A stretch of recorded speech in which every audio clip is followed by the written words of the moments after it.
In 1963, Harold Moser, known as Mr. Naperville, had a vision to bring the first golf course community in the Chicago area here to our city.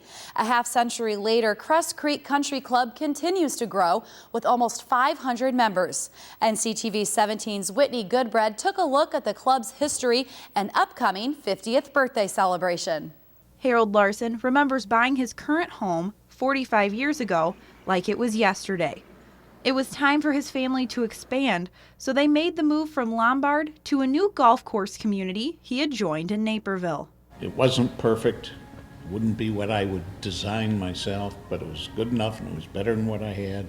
And I can remember making this statement, you know what, this isn't what I would have designed myself, but it's good enough and we can live here the rest of our lives. Today, Larson still lives in that same home and is the only original club member still at Cress Creek, which is celebrating 50 years in July.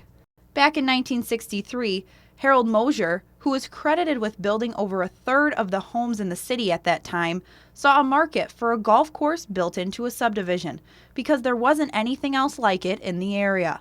In the 1960s, the early 1960s, Naperville had established itself as a suburb community of Chicago.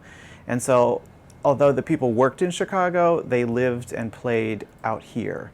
And so the golf course amenity would be a big plus to anyone wanting to live out here in Naperville. Despite the distance from downtown Chicago, parents felt Naperville and Cress Creek were a good spot to raise their children in an all-inclusive neighborhood. Children who have since grown up and continue to live there with their own kids.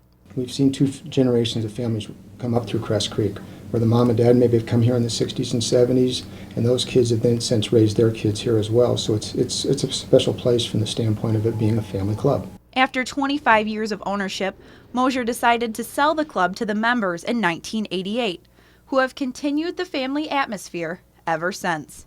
In honor of the milestone, the club hopes to get the entire Cress Creek family together again in August, when they hold a golf day and social for all members, past and present. Reporting from Cress Creek, Whitney Goodbread, Naperville News 17. If you or someone you know are a past member of the club, visit CressCreekCC.com for more information about the celebration.